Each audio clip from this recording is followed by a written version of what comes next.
guys, big love shout out. So for today's video, mag-unbox pa ako guys ng aking bagong dumating na order via JNT Express. So ito ay isang backflow incense burner or waterfall. So tingnan natin ang loob guys, mag-unbox na ako.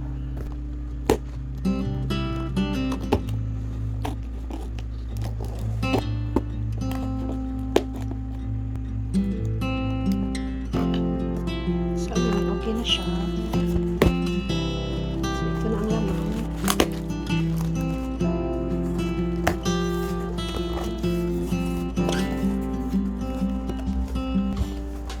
So, ito ang laman.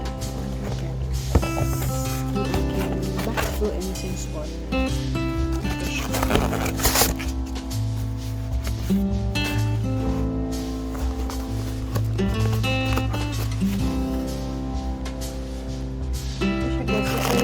Tawag na incense burner coal.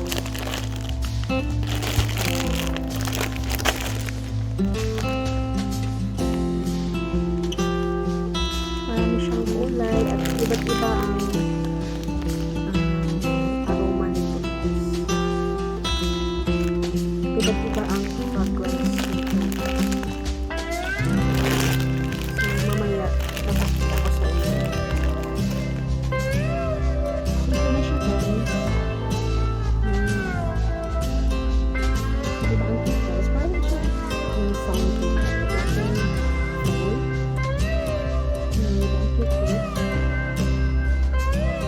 Ito ang lipid niya. So, ganito lang siya. Lipid.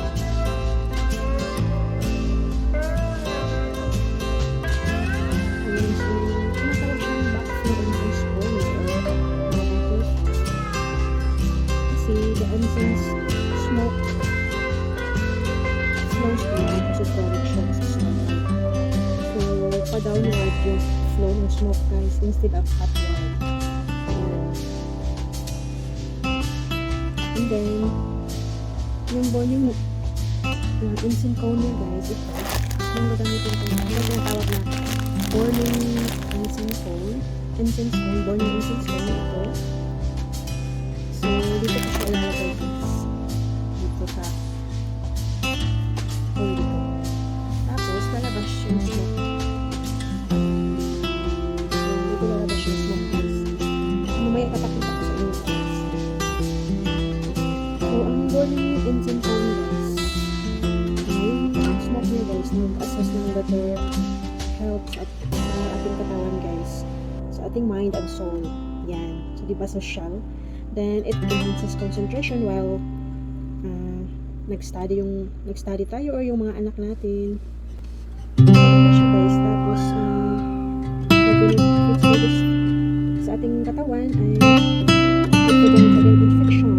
So, nakarelieve din siya ng ating stress and headaches guys. Then, nakareduce siya ng depression and anxiety. So, guys, ganito lang siya kaliit at